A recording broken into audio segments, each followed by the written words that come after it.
know what time of the day you are most active. I do a lot of things in the midnight. I love the middle of the night so much.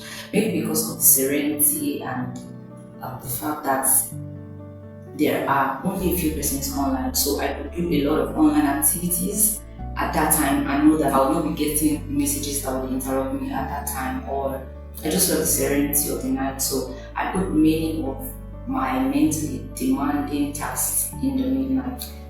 Hello everyone, and welcome to the 9 of 30 days Q&A with Debbie. If you followed up to this point, just thank you for staying with me.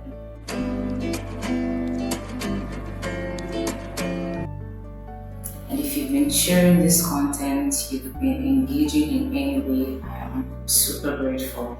Thank you. Today's question. I have an issue with living a balanced life. There is always one area of my life or the other way I'm not meeting up to the standard. How can I live a balanced life?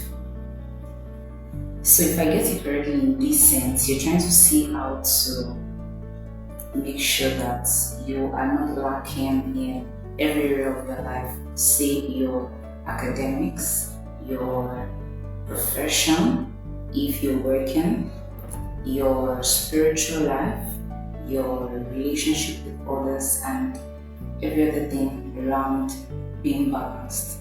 So I'll just give you 5 tips.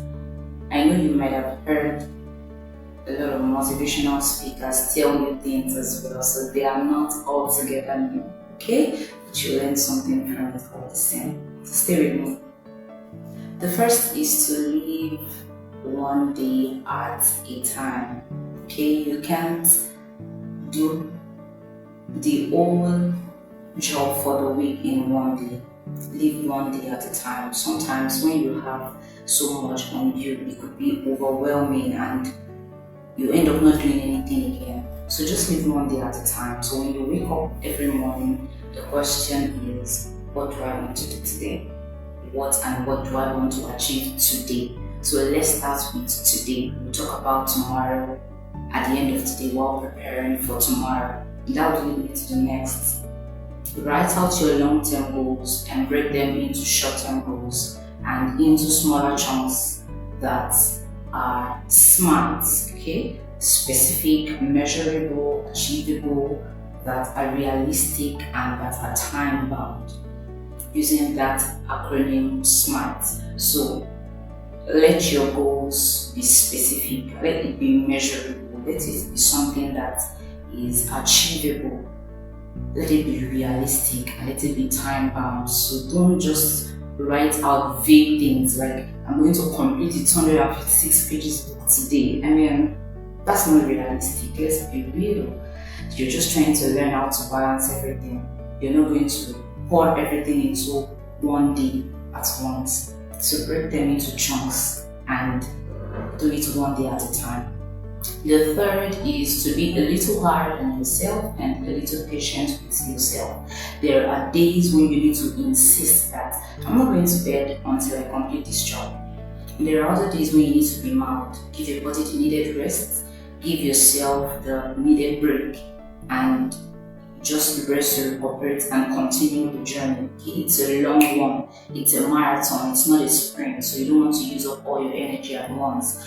But then that is not a call for laxity. You need to brace up and be hard on yourself when you should. A lot of people are hard on others. They want a certain result to be produced by others, but they are not hard on themselves. Do it the other way around for yourself. Be hard on yourself first and make sure you are producing the results required for each day. The fourth is to arrange your tasks in order of priority. Someone was speaking to me a while ago and she was explaining how that she didn't want to reply my message at that time of the morning when I sent it to her, because that was the time she was spending to do all her mental work.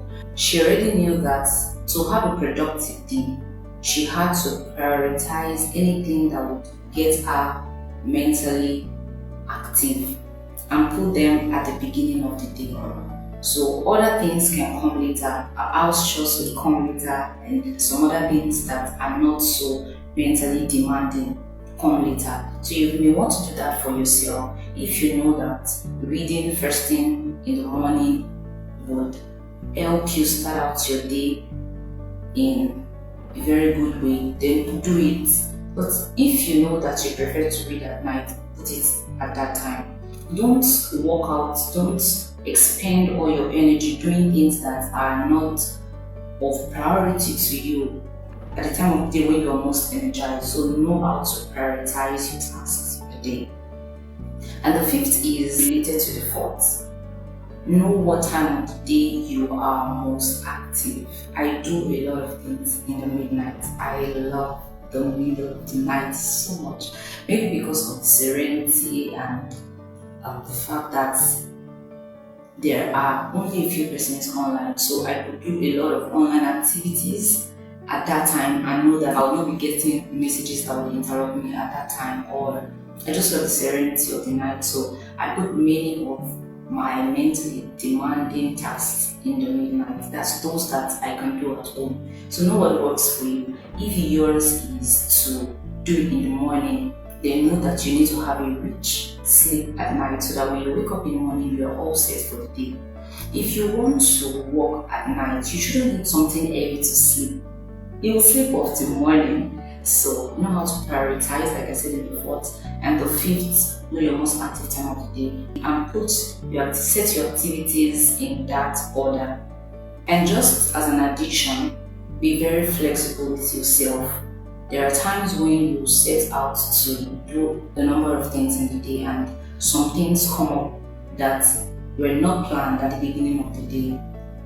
Be flexible, know when to make adjustments, and still make sure that you are able to meet up. Even if you can't complete everything that was scheduled to do at the beginning of the day, you are still able to cover a number of them. So be very flexible. Don't be rigid. If it is not working this way, tweak it and check to see if it will work another way until you get the perfect way for yourself, which is customized to you. You can glean from others, but yours is still peculiar to you. Know what works for you and know that you are not any other person. Stick to it.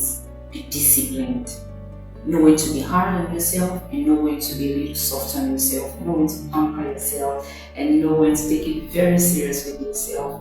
The future is calling for you and you need to answer that call. I believe you've learned something. I'll see you tomorrow, day 10. Remember to still send in your anonymous questions if you have them. I'll be willing to read from you and attempt to answer them. I'll see you tomorrow. Remember to share this. Bye for now.